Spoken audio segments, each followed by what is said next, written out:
experiences related to the United Nations Framework Convention on Climate Change, or UNFCCC. Beginning with a short presentation by Graham Reed, who works in the Assembly of First Nations.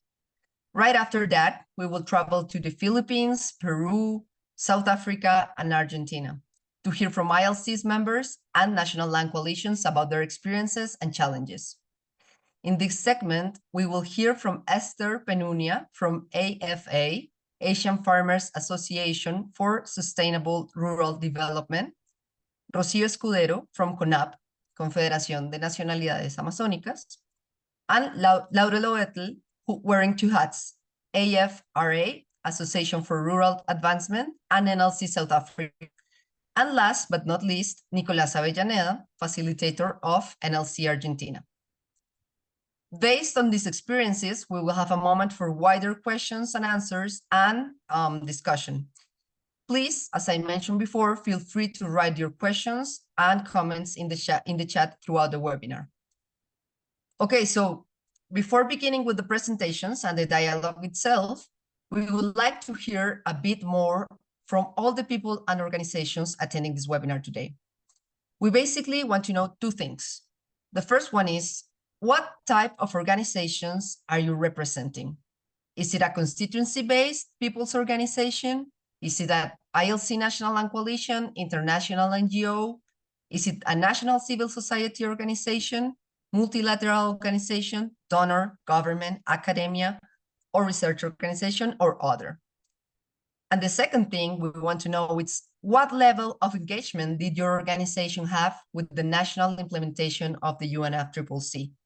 Is it that you have engaged successfully? You are planning to engage, you have tried to engage, but unsuccessfully so far, or you didn't know about this opportunity? I'm going to give like 20 seconds for you to answer these questions. By now, you have maybe probably received this screen in Zoom. So if you could please answer there, I'm going to give 15 seconds.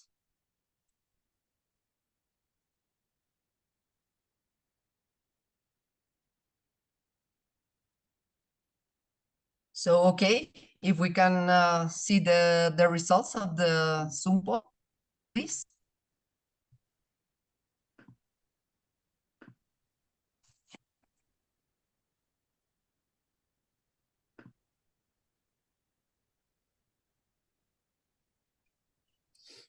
Could you please share the results of this? Yeah, thank you. Okay, so about the first question, we have a wide representation of different sectors in this webinar, mostly international NGOs, but also important presence from national civil society organizations and multilateral organizations. And then different levels of experiences, no? People who didn't know about this opportunity, people who have already engaged successfully or are planning to engage in the future. So great. Different sectors and different levels of expertise. Okay, good. So first, I would like to give the floor to Graham Reed, who, as I said before, works at the Assembly of First Nations and has been attending the UNFCCC since 2017.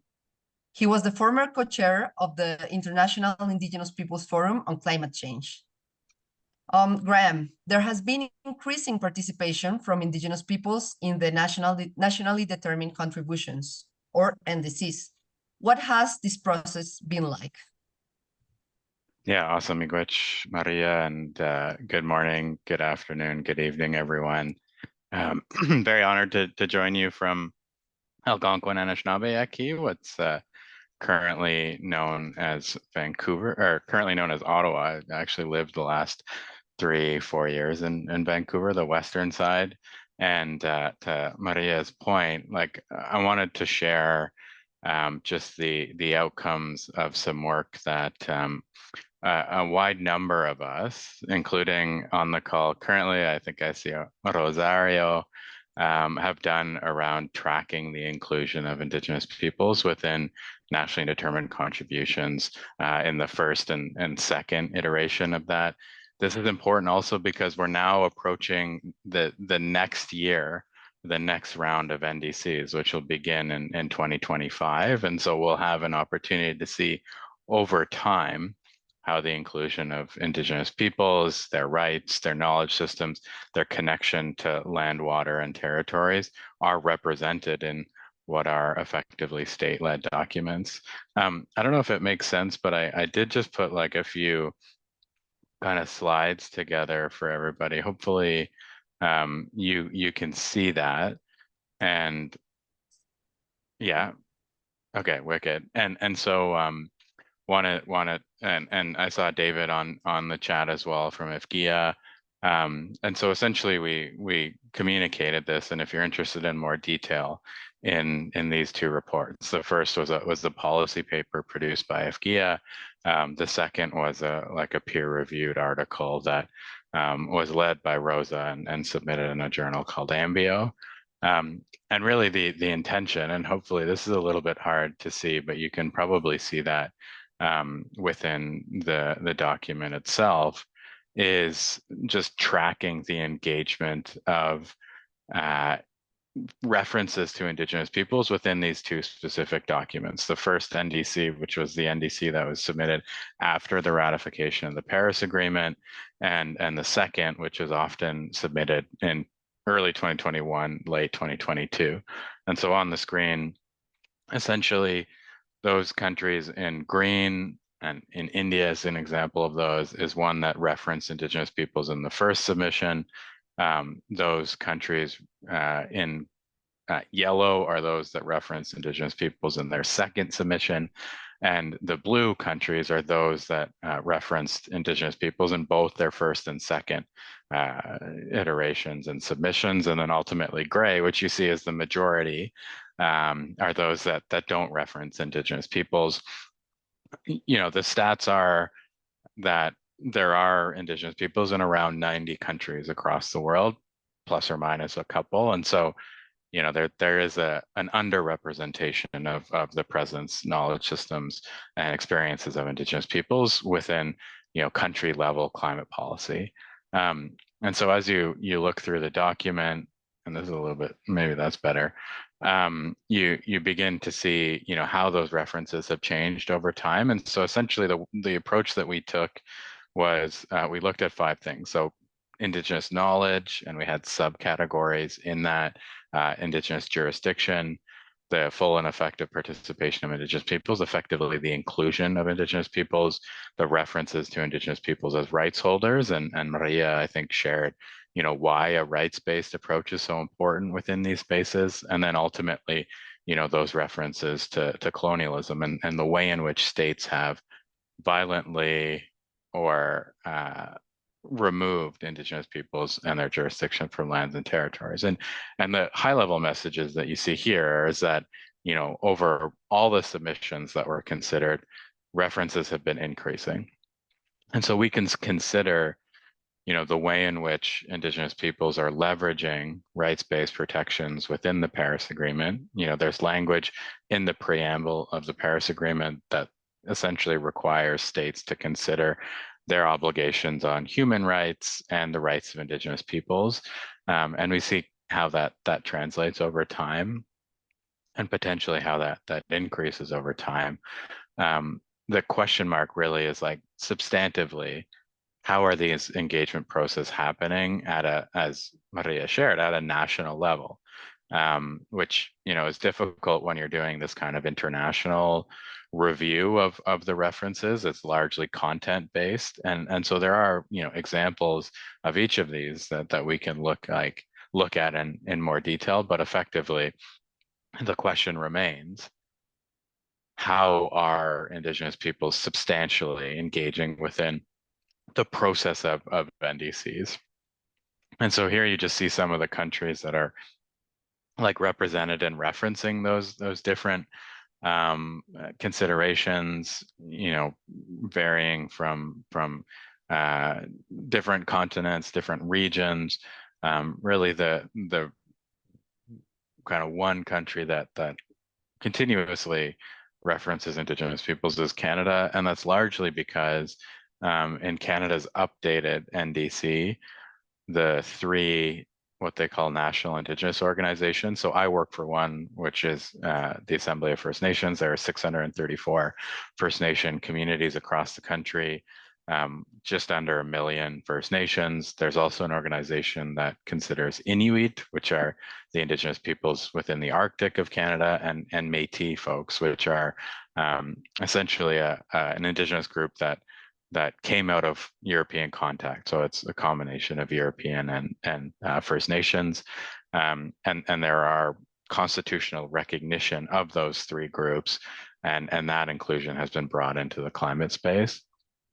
And then I wanted just to kind of conclude, and I'll share an example and we'll hear from our speakers, is really that we see the increase of inclusion of Indigenous peoples within the second iteration of the NDC submissions. And so here is just a quick snippet on, how the participation of Indigenous peoples has been promoted within the characterization of climate governance, climate decision making, that they propose concrete mechanisms for the inclusion of Indigenous peoples, and that they reference the depth of participation. In both those instances, for instance, because I know this well, in the Canadian context, the concrete mechanism that they spoke about was what they call a senior bilateral table with those three Indigenous groups. So for instance, on a First Nation side, we have a table with the federal government in Canada and different departments within Canada.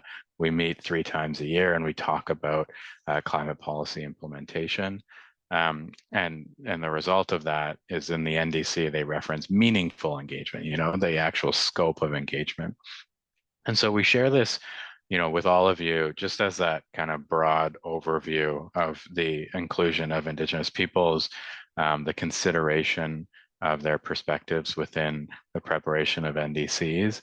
But I will note, just a few reflections and then maybe turn it back to you, Maria. Like, one broad reflection is that we haven't gotten to the point of substantially engaging within the process underlining the preparation and implementation of NDCs. And this is why this conversation is so important, right? There's, one way is to write it on paper. The other is to say, like, what's happening in practice. And that's important for just understanding our work and understanding also, the risks of that approach, the co-optation of Indigenous participation within, what is ostensibly the awareness of, global recognition of leadership. For instance, in Canada, we can see that it's one of the strongest references to Indigenous peoples within, the broad suite of analysis that we did. Indigenous peoples within Canada continue to struggle to receive recognition of their rights, to receive appropriate inclusion within decision-making on their lands, waters, and territories, and by extension, climate governance. And this is particularly important when we contemplate climate change and climate action as inherently land-based and inherently water-based. And, until we kind of move away from that tech-centric, market-centric approach to one that is about that reciprocity between land and people, we miss the depth and inclusion of, our connection and our relationality with the land around us. The third kind of broad reflection that I want to bring is, what we don't see here is the way in which diverse knowledge systems are interwoven into, the articulation of what is, essentially an extension to Western knowledge systems, right? Like, it's very difficult to see the ethical and equitable engagement of Indigenous knowledge within reports that are generated on paper. And so what are the ways in which that, as we contemplate our role in contributing to the next round of NDCs, how do we create space for those diverse knowledge systems to be communicated effectively in a way that acknowledges their equal credibility and validity? And so I'll stop there and say Chimigwich for this opportunity and really look forward to the discussion. Thank you, Graham. Thank you for such a detailed information of the increasing inclusion and participation, also meaningfully participation of Indigenous peoples in the NDCs. Just a quick follow-up question, if you could please just spend a couple of minutes tops to briefly explain what NDCs and NAP's national adaptation plans look like at a national level. 2 minutes. Yeah, and I would broadly say that it like depends on the specific jurisdiction. And I say that largely because, I think you can consider these policy processes and documents as opportunities either for progressive governments who are climate focused to communicate the effectiveness and the kind of longer term strategy of their approach to climate change, or they can be used as other policy documents, which are just tools for the communication of a proverbial pat on the shoulder, right? And so NDCs are nationally determined contributions. They're largely based on mitigation. They're largely based on the inclusion of a specific greenhouse gas emission reduction target. And on the basis of that target, they communicate, what is their plan to achieve that target?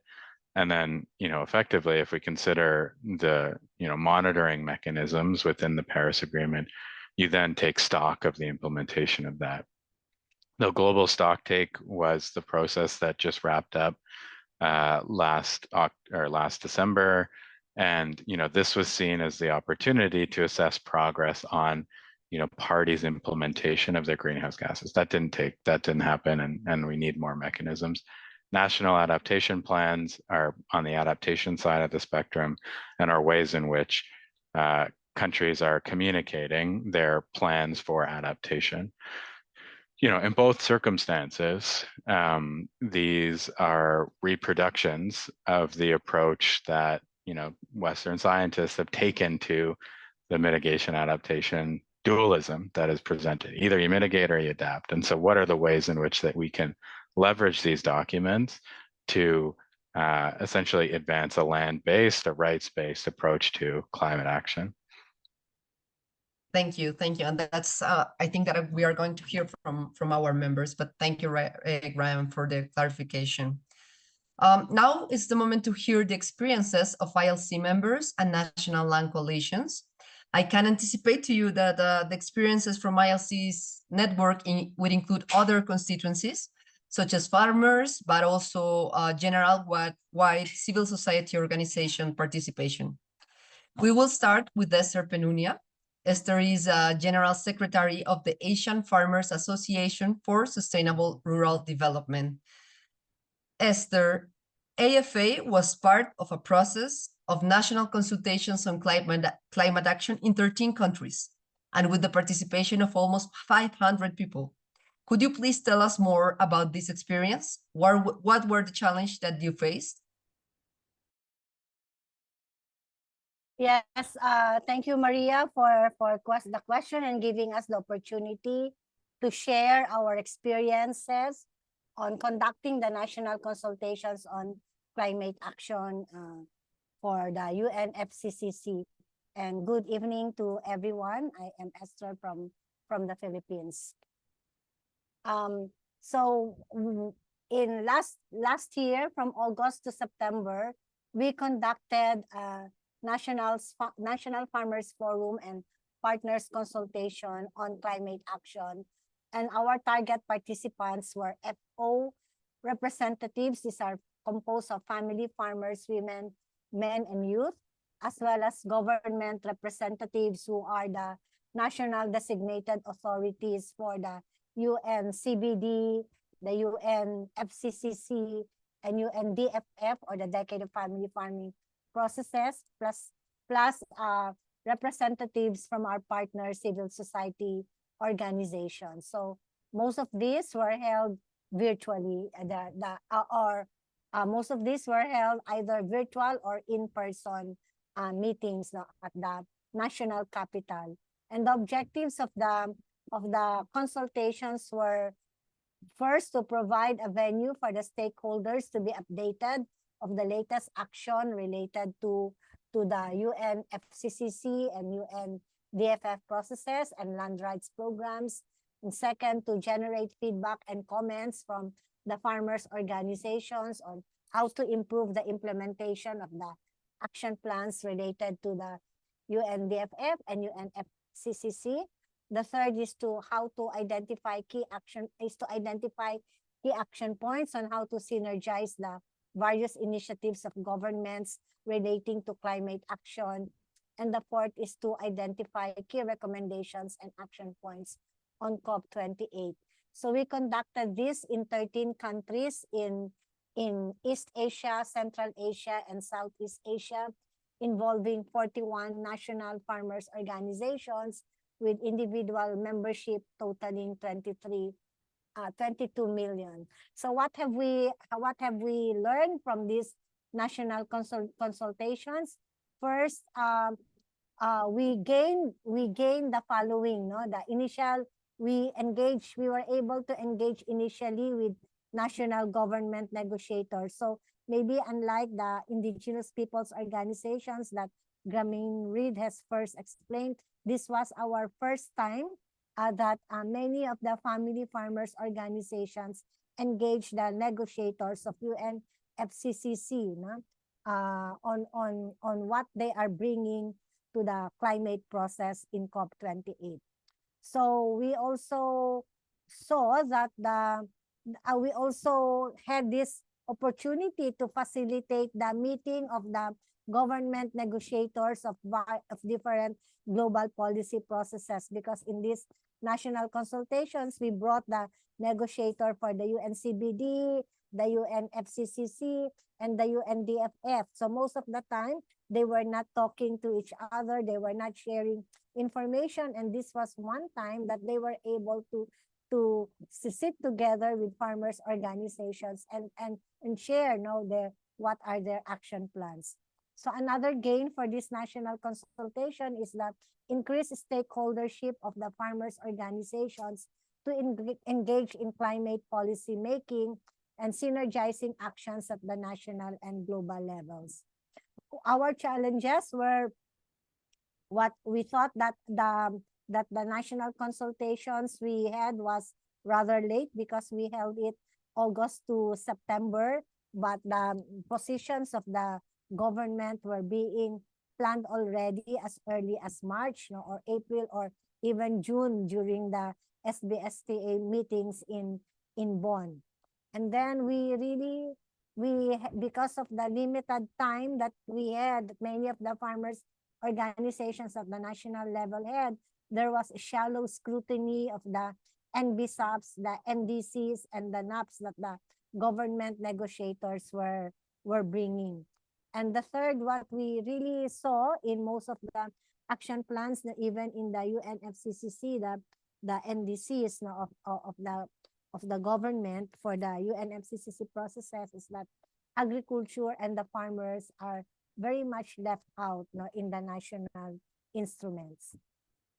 So our ways forward for this year, especially for COP29 and COP30, is we want to bring our voices to the UNFCCC much stronger than last year, and then we would like to convene regularly the dialogues with the national negotiators, and then really do show and tell by following up, doing a climate research focus on climate financing and access of the farmers on climate financing, as well as farmers' stories to show that farmers are solution providers in this work for climate action.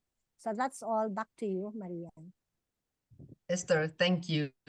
What a great challenge to bring all those stakeholders together. And it's great to have family farmers, as you said, a not so usual group in this negotiation. So thank you for sharing that experience.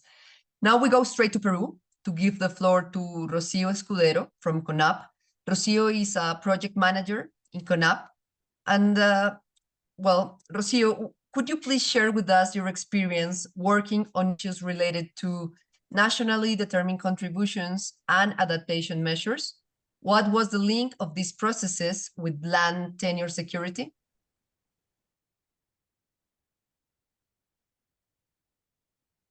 Muchas gracias. Buenos días. Rocío Escudero de la Confederación de Nacionalidades Amazónicas del Perú, que es una organización indígena representativa a nivel nacional de pueblos indígenas de la Amazonía. Muchas gracias por este espacio. Bueno, para nosotros no ha sido fácil en principio construir en documentos de la NDC porque necesitábamos una comprensión inicialmente a profundidad. Sin embargo, lo que hemos podido hacer es incorporarnos en los procesos que ha desarrollado el Estado peruano a través, en principio, de procesos de capacitación que lo hemos tenido que hacer internamente como organización indígena a nuestros representantes que están a nivel subnacional. Sí, ¿Me escucha? perdona. Sí, pero las intérpretes están teniendo problemas con la calidad del audio. ¿Tendrás un micrófono de casualidad o auriculares? Porque se te escucha, pero no tan claro para la interpretación. Un ratito. We were having problems with the interpretation because of the sound quality. So I'll give her a couple seconds to find something, a microphone or headphones to speak clearly.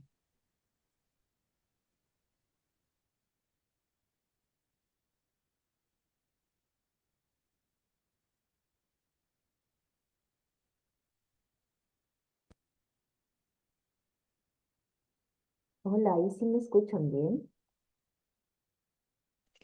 Confirmación, porfa, de las intérpretes. Pues me he puesto unos audífonos. ¿Ahora me escuchan Mejor, bien? mejor. Adelante, adelante, Rocío. Ok, gracias. Sí, les explicaba justamente cómo se dio el proceso acá de la construcción de las NDCs a nivel de Perú, que fue bastante complejo por primero la falta de conocimiento de todos estos procesos de la Convención Marco, cambio climático, pero nosotros nos hemos podido insertar al proceso que hemos tenido ya con el Estado, pero primero haciendo un proceso de capacitación con nuestros hermanos y hermanas que están a nivel subnacional, en las regiones, en los distritos, ¿no? En Perú se ha llevado un proceso bastante largo para esta construcción, donde hemos podido participar diferentes actores, tanto de la sociedad civil, las organizaciones indígenas. Sin embargo, nosotros lo que hemos podido lograr en este proceso participativo con el Estado fue que puedan incluir espacios diferenciados con los pueblos indígenas, ¿no? Para ello hemos tenido que invitar a diferentes representantes de los pueblos indígenas de niveles locales para poder aportar en esta construcción. En Perú, finalmente, después de este largo proceso y una serie de reuniones con los representantes, pero también con reuniones de niveles técnicos de los pueblos indígenas netamente, hemos logrado hemos podido construir la NDC, en la cual hemos podido tener más o menos 91 medidas de adaptación, por ejemplo, que están concentrados en temas de agricultura, bosques, pesca, apicultura y también en temas de salud y agua, y que estas medidas están de prioridad, por ejemplo, de los pueblos indígenas a nivel de Perú, ¿no? Y se ha podido determinar 62 medidas de mitigación, ¿no? Que están justamente priorizadas en temas de energía, procesos industriales, que por si acaso eso sí no ha estado priorizado por los pueblos indígenas, son más de los otros actores. Agricultura sí ha sido una prioridad de los pueblos indígenas, el uso de suelo, silvicultura y por supuesto el tema de derechos que hemos podido incorporar en esta medida como mitigación, ¿no? Paralelo a eso, y en continuidad para darle viabilidad a estos procesos de la DNDC para que no queden solamente en papel, es que es importante que a nivel de Perú nos hayamos podido organizar y también sacar otros instrumentos que sirven para justamente la aplicación, como la Ley Marco de Cambio Climático, por ejemplo, que hemos podido sacar ya a nivel de Perú. También la actualización de la Estrategia Nacional de Cambio Climático, que es justamente el documento mandatorio sobre temas de red, por ejemplo, y trabajar algunos otros instrumentos como por ejemplo las salvaguardas, los instrumentos de medición, de cómo se van a ir midiendo estos aspectos que se vayan haciendo en la práctica a nivel del territorio, ¿no? Otro Rocío, si aspecto, puedes ir cerrando, porfa, si ok, puedes ir cerrando. otro aspecto importante fue organizarnos para estar en plataformas de toma de decisiones, como la Plataforma Climática Indígena, que está conformada por 7 organizaciones indígenas, desde las cuales estamos haciendo incidencia para poder aterrizar en estas acciones concretas en el territorio y buscando mayores financiamientos y desarrollo de capacidad, ¿no? Gracias. Quisiera decir muchas cosas, pero sé que el tiempo es limitado. Muchas gracias a ti, sí. Um, so great because she gave us also an idea of how to follow up this NDC process, no? Something that Graham also mentioned about, okay, so we have the paper, we have the instrument, but then how are we going to manage to implement this, no? Well, I invite you to post your questions, comments, and also related experiences in the chat while we continue with the discussion. Well, after this experience, we go to South Africa, where Laurel Oetel will share with us the NLC experience with the amendment of the National Climate Change Bill.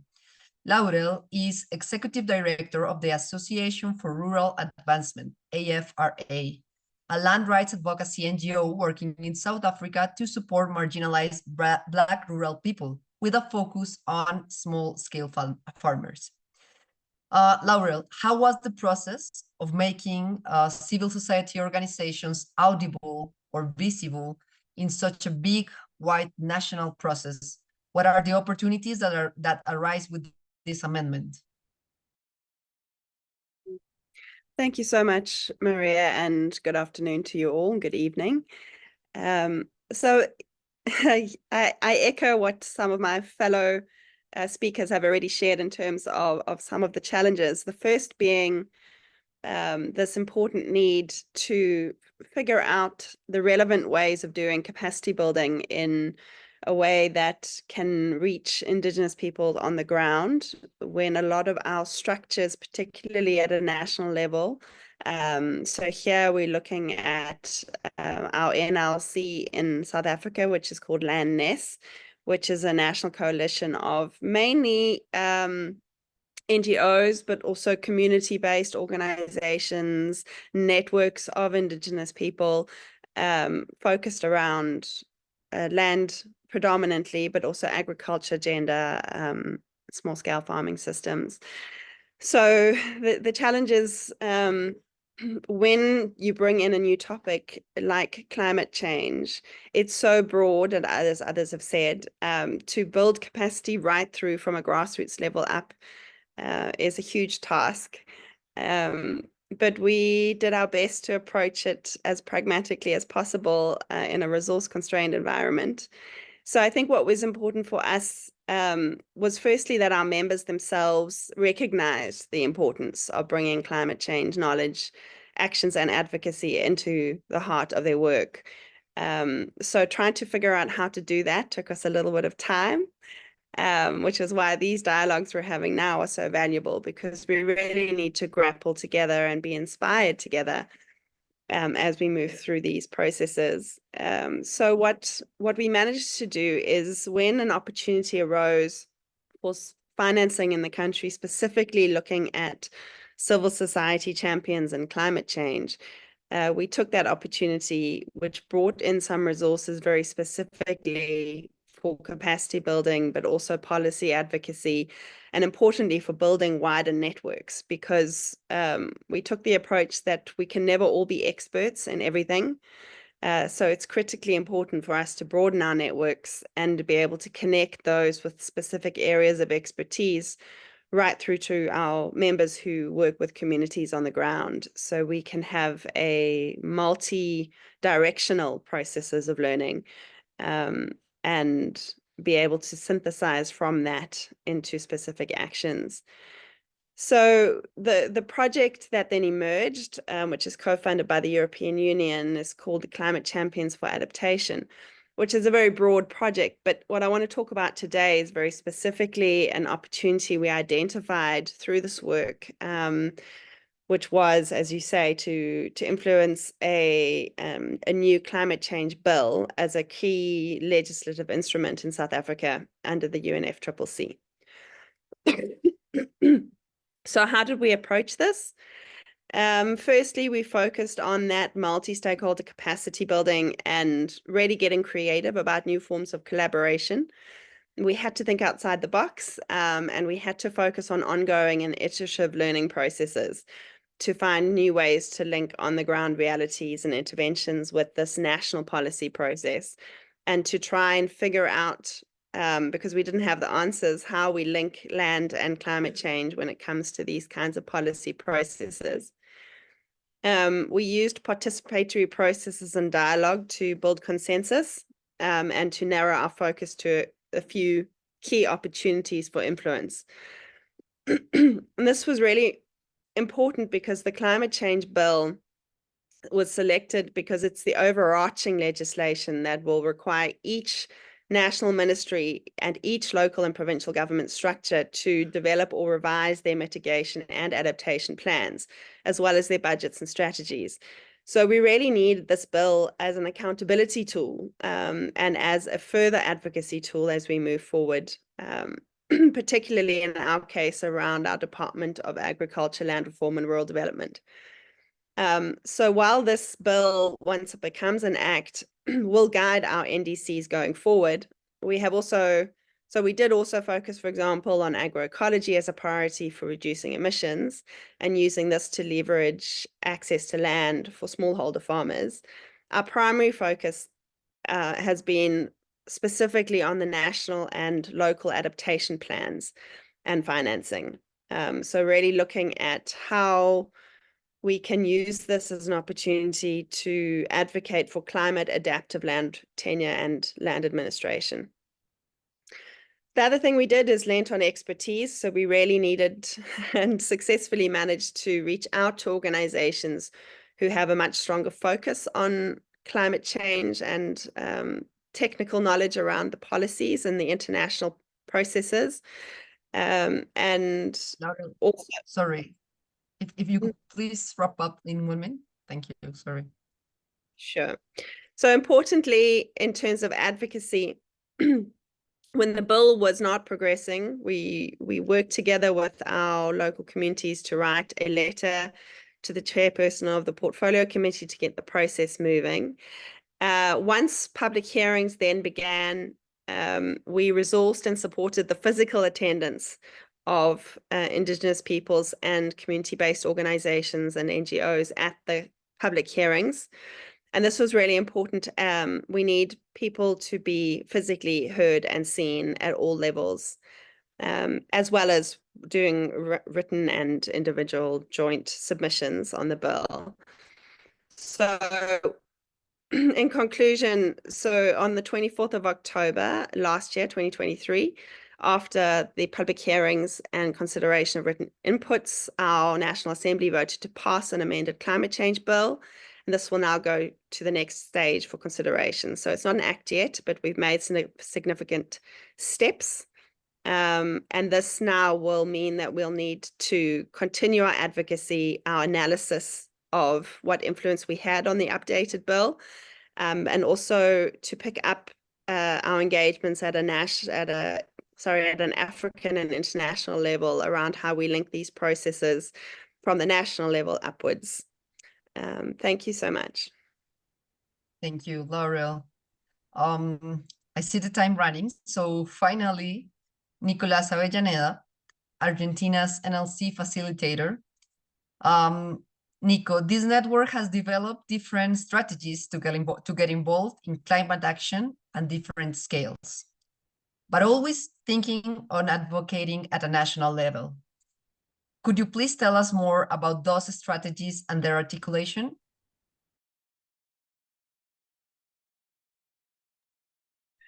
Buenos días, gracias a todos, gracias María José. Les comparto acá un pequeño gráfico que nos puede ayudar a entender un poquito más el trabajo de la CNT en Argentina. Nosotros venimos intentando articular la agenda de derechos a la tierra y cambio climático en estas tres escalas, ¿no? En la escala local, nacional y también con experiencias a nivel global. El objetivo que tenemos justamente es poder tener organizaciones campesinas, rurales, indígenas fuertes que puedan incidir en la agenda del cambio climático y los derechos a la tierra. Y para eso, principalmente en el marco de la pandemia, realizamos una estrategia de trabajo de generar a escala local mesas de trabajo entre el gobierno municipal, local y los actores campesinos, indígenas, locales, las organizaciones de base, para poder desarrollar planes de adaptación y mitigación al cambio climático, pero eso, a escala territorial y local. Toda esa experiencia que trabajamos durante el 2020 al año 2022, después pudimos transformarla o capitalizarla en la estrategia a escala nacional, ¿sí? En donde pudimos durante el año 2022 y 2023 participar del Consejo Asesor de Cambio Climático, que es un espacio donde se reúnen representantes de organizaciones ambientalistas, de la academia, de empresas, sindicatos y del propio gobierno para poder pensar y diseñar justamente el Plan Nacional de Adaptación y Mitigación al Cambio Climático, que es la base que tiene el Estado argentino también para poder dar cuenta de los NDC. Estuvimos trabajando durante 2 años justamente en diseñar este plan nacional que contó con la ayuda y la participación de los distintos actores de la sociedad de Argentina, y a finales del año pasado este plan se culminó y lo tenemos a disposición. Lamentablemente, en este momento, con el cambio de gobierno, la agenda de cambio climático no es una prioridad para el país, entonces no sabemos si se va a poder poner en práctica o no. Sin embargo, nosotros desde la Coalición Nacional y las organizaciones que la componen, venimos trabajando e intentando que este plan de cambio, este plan nacional de implementación se lleve adelante, y también se ata a nuestra tercer nivel de estrategia para trabajar el tema, que es participar de aquellas conferencias o las COP de cambio climático o algunos eventos internacionales a donde podemos seguir llevando la agenda de las organizaciones locales en función del cambio climático. Para esto venimos trabajando desde el 2019 justamente en participar de las COP. Lo hemos hecho como la mayoría de las organizaciones sociales a partir de eventos paralelos, pero también hemos fortalecido a organizaciones miembros de la plataforma para poder ser y tener el estatus de organización observadora dentro de la COP y al mismo tiempo participar de algunos de los grupos constituyentes dentro del acuerdo. Específicamente estamos trabajando fuertemente en el grupo constitutivo de género, que es el que articula la política climática con la política de género. Nuestro objetivo es poder llegar a la COP de Brasil, a la COP 30, que va a ser un espacio para América Latina, en donde tengamos la posibilidad de participar de una forma interesante, fuerte, por la cercanía que tenemos y porque el gobierno de ese país está alineado con la política de cambio climático, llegar con organizaciones fuertes y sólidas. Entonces estamos trabajando actualmente mucho en el fortalecimiento de las organizaciones en territorio, por ejemplo, mediante la creación de guías para participar de las COP de cambio climático y de otras estructuras internacionales con estrategias propias y fuertes para participar. Tenemos una guía en este momento en español, pero que seguramente a partir de unas semanas esté en portugués y inglés, que les podemos estar compartiendo también para socializar. Muchas gracias. Thank you, Nicolás. It's very interesting to see how the resistance and the advocacy keeps going, even in spite of the unfavorable political context. So now I open up the space for questions and answers. I saw a comment from Laurel just a moment regarding the political context and how it's a challenge, no, to face and to keep advocating for land rights and related to climate topics. So keep your questions, your comments in the chat, and I'll come back to them in a minute. And I'll start the dialogue by asking Graham for particular or general comments on the experiences that have been presented. Graham, the floor is yours. Yeah, miigwech, and really grateful for everybody's presentations and experiences locally. You know, I think my broad reflection is that, like, international processes and by extension the communications contained within NDCs and NABs are like ill-equipped to communicate the complexity and richness of what's happening domestically and nationally. And I say that largely because, you know, when you're reduced to formats and word counts and like standard processes, you miss that nuance that I think all four of our speakers had described. And I would describe like similar nuance with, you know, our relationship with the Canadian government. And so I guess, you know, as we consider, and I think the point that Laurel raised in the chat, which is, you know, half of the world is going to elections this year. We see an increasing move to the right in, you know, many governments. And so, you know, what are the ways in which, you know, we can contemplate our participation outside of these processes while seeking to continuously implement and integrate ourselves within them. And there's an elder that works with us quite regularly. His name is Frank Adowagijek. In an Indigenous context, he talks about IDCs, indigenously determined contributions, like the way in which, you know, we can articulate, you know, our understanding of the climate problem and our proposed climate solutions. And so I think, you know, we need to contemplate what are those dual tracks, like what are the ways in which that we can continue to influence, you know, those national and international processes, but recognize that those national and international processes often are colonial and often uphold like deeply problematic power dynamics, while at the same time create space for, you know, our understandings and our solutions to, you know, these impending and intersecting crises. And I think only when we can do those two things can we begin to kind of create that space for transformation because these systems aren't built for us, and like we need to contemplate what are the ways in which we can imagine other futures. Thank you, Graham. I see some comments in the chat about the difficulties from specific groups such as grassroots women to access to NDCs and to these decisions, not to these incidents.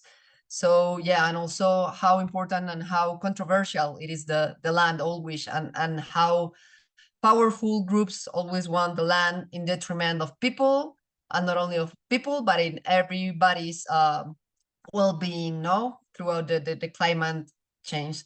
So thank you, Graham, for taking some points and trying to build on them.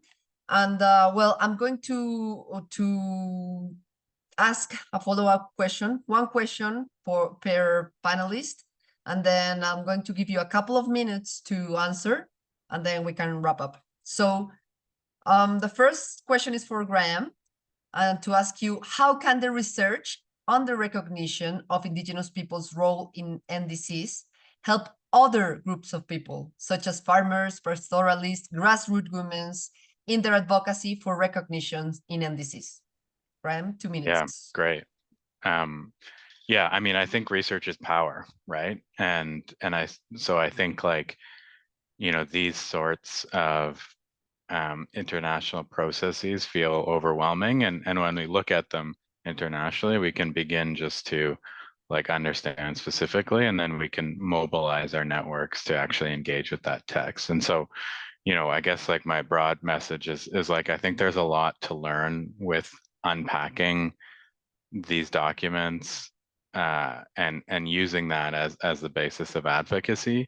But again, like as I communicated, that dual tracks, like we have to understand that these processes weren't created for us, and they were created to uphold, you know, problematic power imbalances, uphold problematic concepts of, you know, colonialism, capitalism, patriarchism, like all of these, you know, isms that seem fancy in practice, but are really like structurally manifested within our interactions. And so I think, like, you know, this is an opportunity as we create these international networks also to, you know, leverage our relationships. So we were lucky, and I know IFGIA shared those reports, like we're lucky for the work that IFGIA and Rosa and others continue to bring. And like, how do we build relationships to, you know, do the same sort of analysis within those groups that you described, and essentially begin using the capacity for good, right, as opposed to for bad. Thank you, Graham. So now for Esther. Esther, how do you approach nationally determined contributions consultations on a national level from a regional perspective, considering you have to work with different national frameworks? What are the challenges or advantages also you experienced with this? 2 minutes, Esther. Yes, for the NDCs, we take it as the work of the national farmers organizations and the CSOs in the country to really look into how they could influence the SDCs to dialogue with their governments so that their perspectives and their messages on climate action will be incorporated in the NDCs. At the regional level, we try to consolidate not to consolidate, but at the regional level, we try to look into the NDCs as to, for example, what NDC, in what countries are farmers included, in what countries are agroecology included, or land rights is included in the NDCs. So we kind of know whose government we could be allies, and what government should we have more areas of work in terms of influencing. At the global level, when we come at the global level, those governments who are already friendly to the farmers' messages, we would like to work with them so that they could champion our cause during the negotiations at the global level. Thank you. Thank you, Esther. Okay, now we go to the climate change bill experience, yeah, to South Africa, to Laurel. So Laurel, a couple of questions. Just, you mentioned that the climate change bill is an accountability tool. If you briefly mention and explain what is exactly that instrument. But the wider question is, okay, so you describe the process of building capacity through through wide civil society organizations engagement. And this is characterized by a great variety of members, no? As you move towards engaging these national policy spaces and instruments that we talked about, how is the diversity helping in the process? And the second question is, what lessons have you already learned that can help other multi-stakeholder platforms to best prepare in a similar journey? So I'm going to rewind. 3 questions: explaining the climate change bill, then the diversity, helping in the process, and lessons learned to other multi-stakeholder platforms. Great, thank you so much. I'm afraid my internet dipped for a second, so I missed part of the first question, but let me dive in. So I think it's been really important for us to understand better how we can work around diversity as a strength rather than as something that pulls us apart. So one of the lessons we learned was around finding or being flexible enough to find common issues. So, for example, we went in with a climate change lens, but ended up developing a national alliance around food systems with a climate change angle on it, which allowed us to include a much wider range of organizations. So sometimes you've got to be open to not pushing your line, but to hear what emerges from a wider community. And I think that has been a huge strength for us. The other is being around pooling resources. So, we all know that the challenges, and at a grassroots level, it's very hard to access resources, but instead of searching for funding, one big funder to fund a whole piece of national work, we, for the first time, found ways where each organization could contribute something very specific in terms of either some policy inputs or just time and facilitation, or little bits of resources here and there to bring people together, which allowed much more inclusivity and allowed everyone to feel that they were able to contribute to the process. It doesn't matter whether you're contributing money, time, expertise, or experience, lived experience. And I think that was very, very important in terms of breaking down some of these hierarchies and power dynamics. It's certainly something we want to keep improving on as we move forward. I missed the question, sorry, around explaining the climate change bill. Yeah, the climate change bill. Yeah, you mentioned that it was an accountability tool, but same as I asked Graham at the beginning. No, briefly explain what kind of instrument it is, how does it work at the national level, how does it look like? Yeah, that kind of things. Great, thanks. I mean, I have also shared the link to the bill in the chat because I thought it might be of interest for those who might want to look at it in a bit more detail. But it's basically the overarching national legislation that will guide both, for example, the NDCs as well as our national adaptation plans. So it's kind of formalizing what's already existed and giving much clearer directives to each ministry, as well as each province and each local municipality around the plans and strategies that they have to develop, their own specific targets and mechanisms for reporting. So it goes right through from the national level, each ministry having those very specific targets, their own, having to develop their own reporting systems right through. So it speaks to both the national adaptation plans and the NDCs. It's a very brief summary. Thank you. Yeah. Thank you, Laurel. Okay, so I see the time. I think that as we started a couple, like 3-4 minutes late, I think that we might stay those 5 minutes also from the first time that we said, like 10, for me, it's 9:15, so we're going to stay until 9:20. But I'm going to go to Nicolas in Argentina. So Nicolas, two questions. You mentioned the unfavorable political climate, which is also a concern in other countries. What civil society organizations and people-based organizations can cling on to when the current government approach doesn't help? Which are those strategies for resistance? That's my first question.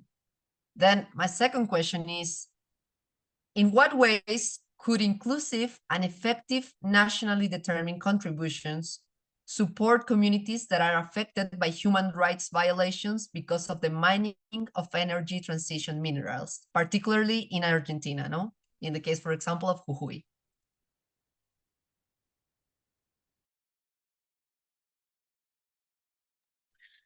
Bueno, en función de la primera pregunta, las estrategias de resistencia, la verdad es que es algo que venimos debatiendo bastante y principalmente aprendiendo también de lo que ha pasado, por ejemplo, en Brasil en etapas anteriores, ¿no? Compartiendo información con otros colegas y con otras organizaciones para poder organizarnos.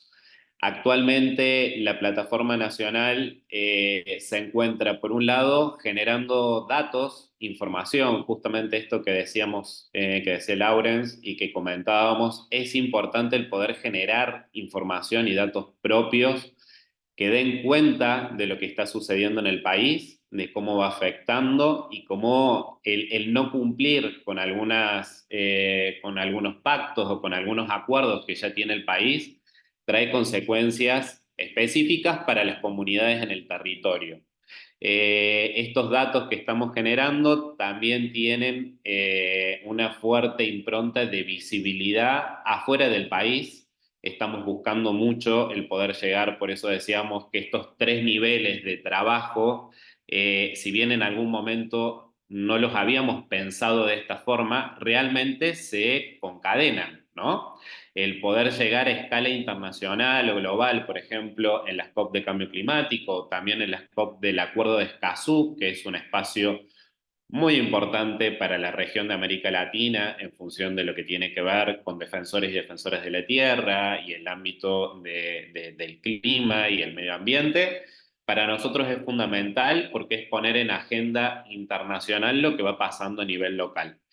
En Argentina hoy no es tan sencillo el poder hablar libremente de lo que está pasando. Hay algunos riesgos de seguridad y protección que hemos detectado, entonces la participación en espacios internacionales para nosotros son espacios más seguros y en donde podemos realmente presentar las demandas que tenemos. Y el tema de la transición energética, bueno, es todo un tema. La semana pasada, por ejemplo, en Argentina, el presidente se reunió con uno de los generales más importantes de Estados Unidos justamente para armar una base militar de Estados Unidos en el sur de Argentina. Eso ya empieza a visibilizar esta puesta en escena de países del primer mundo en nuestro territorio y principalmente pensando en lo que es el litio, que es un recurso fundamental para todo lo que tiene que ver con la transición energética que no la vemos nosotros en Argentina, ¿no? Generalmente este salto cualitativo en la extracción de la materia prima está pensado principalmente para los autos eléctricos, por ejemplo, que es algo que en Argentina prácticamente no existen y tampoco van a existir de acá a 10, 20 años. Y es algo que se consume en otros estados y no aquí. El poder extraer o explotar este tipo de minerales, principalmente en el caso de Jujuy, por ejemplo, está llevando a criminalización de las comunidades indígenas, a que estén actualmente procesados por defender el territorio, a que hayan algunos que ya estén presos por haberse pronunciado en contra de estas medidas, y sabemos de que toda la política nacional actual está acorde con una mayor extranjerización de esta materia prima y también del territorio en general.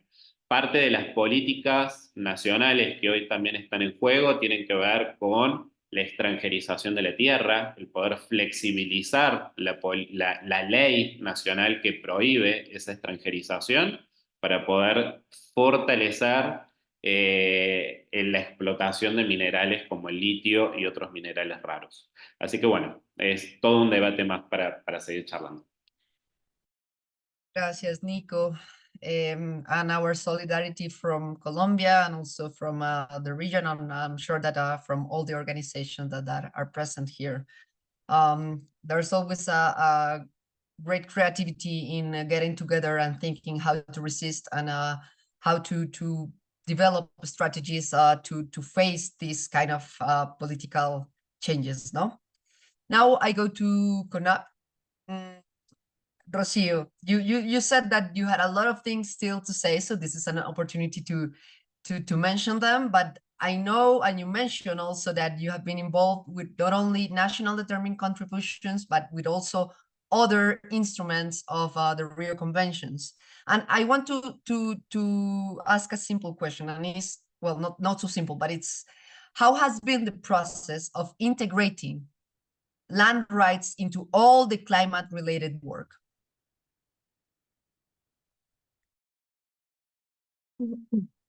Gracias. Bueno, como ya lo mencioné, fue un proceso bastante complicado de llegar a entender, pero lo que nosotros hemos podido hacer es parte incidencia a través de los diferentes espacios de participación, de toma de decisiones con las plataformas, como la plataforma climática indígena que tenemos acá en Perú, pero a la vez ya un poco cansaditos de la atención del gobierno, de la voluntad política para establecer estos temas a nivel de territorio. Nosotros hemos tomado la decisión de volvernos formuladores de proyectos también, que tengan temas de incidencia para atraer financiamientos y traer esos financiamientos propios que puedan llegar a los territorios. En ese sentido, nosotros ya a través de proyectos que tenemos por diferentes cooperantes internacionales, sobre todo, es que estamos implementando procesos de titulación, procesos de reconocimiento de las tierras, resolución de conflictos y procesos de desarrollo de capacidades a nivel del interior del país, con nuestros hermanos y nuestros hermanos. Y seguimos haciendo procesos de incidencia a nivel del gobierno peruano para que sobre todo pueda concluir con aquellos instrumentos de medición, porque también estamos buscando que puedan ser retribuidos de una u otra forma estas acciones que estamos llevando en el territorio para que puedan ser invertidos en la gestión mejorada de aquellos territorios donde vivimos los pueblos indígenas, ¿no? Entonces, estamos concentrados actualmente en eso y también en formar parte de otras redes internacionales que nos permita hacer justamente estas incidencias y atraer estos financiamientos que vengan directos hacia los pueblos indígenas, ¿no? Eso en concreto. Gracias, Rocío. Well, thank you, Graham. Thank you, Laurel, Esther, Rocío, and Nicolas. And thank you all for the rich discussion. Now I invite Benjamin Schachter, Ben, to share some closing remarks. Benjamin is the coordinator for environment and climate change at the Office of the United Nations High Commissioner for Human Rights. Thank you very much, and thanks everybody for the rich discussion. It's been really interesting, and I won't try to sum it up. Rather, I'll try to just share a few reflections and a few ideas about some of the major issues I see coming at us in the future. The first thing I want to share and highlight is that the IPCC has, so the Intergovernmental Panel on Climate Change and its latest assessment report found that rights-based approaches lead to more effective and sustainable outcomes. So of course, you know, we are always making the argument from perspective of legal and moral obligation, but I think the argument as sound policy is also a really important one that may land better in some people's ears. So I want to highlight that IPCC finding and encourage people to use it. And that relates to also this sort of issue of the connections between national policymaking processes and the international process. And a number of you talked about there being a disconnect between these processes. The reality is that if human rights is made the cross-cutting central or underlying focus of both processes, that disconnect will disappear. And so OHCHR, Center for International Environmental Law and GIZ developed in consultation with Indigenous peoples, trade unions, the women and gender constituency, youths, states, other UN organizations, guidelines on integrating human rights and nationally determined contributions. And I shared the link, so I'm not going to go into all the details. But one of the things that is absolutely critical is making sure that the actual process is participatory. And I think we see in our experience that there are huge problems with this at every level of governance, right? At the local, national, regional, and international level, just with ensuring that people's voices are heard, that they have meaningful opportunities to participate. If we don't have that, we won't have climate policies anywhere that are responsive to people's needs and respect, protect, and fulfill their human rights. So I congratulate all of you working on this and trying to bring people's voices and representation into this discussion. The last thing I want to do is, as I said, just forecast some of the issues that I'm seeing at the global level that I think require attention and mobilization around. So COP28 has, I think, one reference to land, right? That's in the global goal and adaptation. There's a lot of references to reforestation, to nature-based solution, so the COP28 outcomes. A lot of that falls under adaptation, actually, not nationally determined contributions. So I think it's important. I mean, NDCs can address adaptation, but it's important to think about the sort of full spectrum of policy instruments created by the UNFCCC process. So nationally determined contributions, national adaptation plans, national communications, and have consistency across those. Nature-based solutions have the potential to be a real problem. This language and terminology, because you know, there's a tremendous amount of money that's going to be mobilized and is being mobilized around nature-based solutions. Just like REDD+ has led to widespread displacement of Indigenous peoples and others from their lands, there's a real risk, right, that this can be a continuation of that if there aren't proper human rights safeguards in place. In carbon markets and Article 6, right, the negotiations ongoing at the UNFCCC on Article 6.4 to establish potential carbon markets will create a market incentive for potential you know, displacement of people from their lands, resources, and territories in the name of conservation and restoration. So I think we have to be really concerned about these discussions, which are ongoing at UNFCCC, but also in the CBD, right? These things are all connected. So NBS, nature-based solutions, are a huge part of the discussion that's ongoing under the Convention on Biological Diversity as well. So I'm really grateful for the opportunity to have joined you and heard from you today. I'm glad you're talking about all three of the Rio conventions. It might be interesting to have a collective discussion after those individual seminars or webinars have taken place to see what the underlying and common threads are. And I just flagged that, you know, OHCHR is regularly participating in climate negotiations. We'll be there in Bonn in a couple of months and in Baku later this year. We're happy to work with you all and continue this partnership and collaboration. And thanks again to everybody for the invitation and for being here. Thank you, Benjamin, and thank you all for staying until now. Finally, I'll give the floor very quick to Joanna von Braun, Climate, Nature, and Indigenous Peoples lead at the ILC, to remark some points on behalf of the ILC.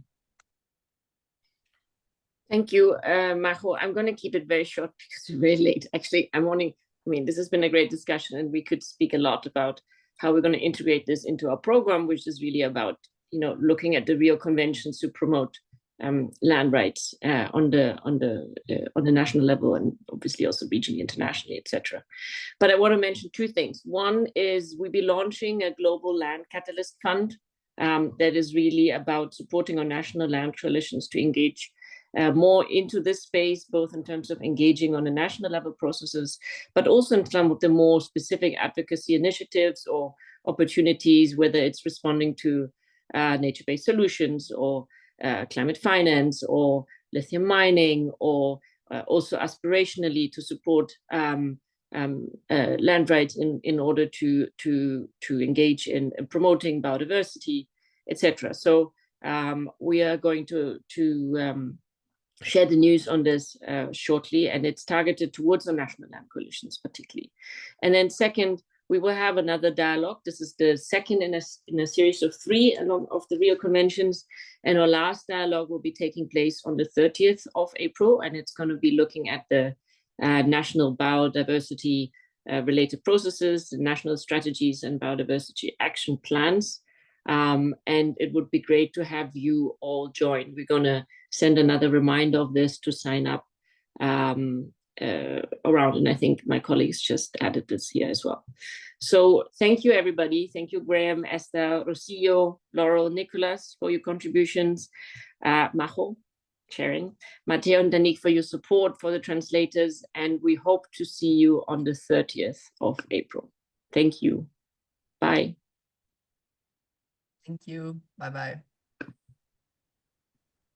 Bye. Thank you. Thank you.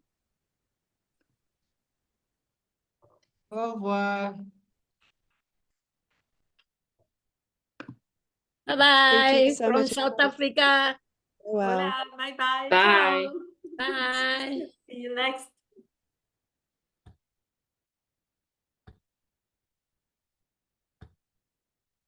Bye-bye. Bye-bye.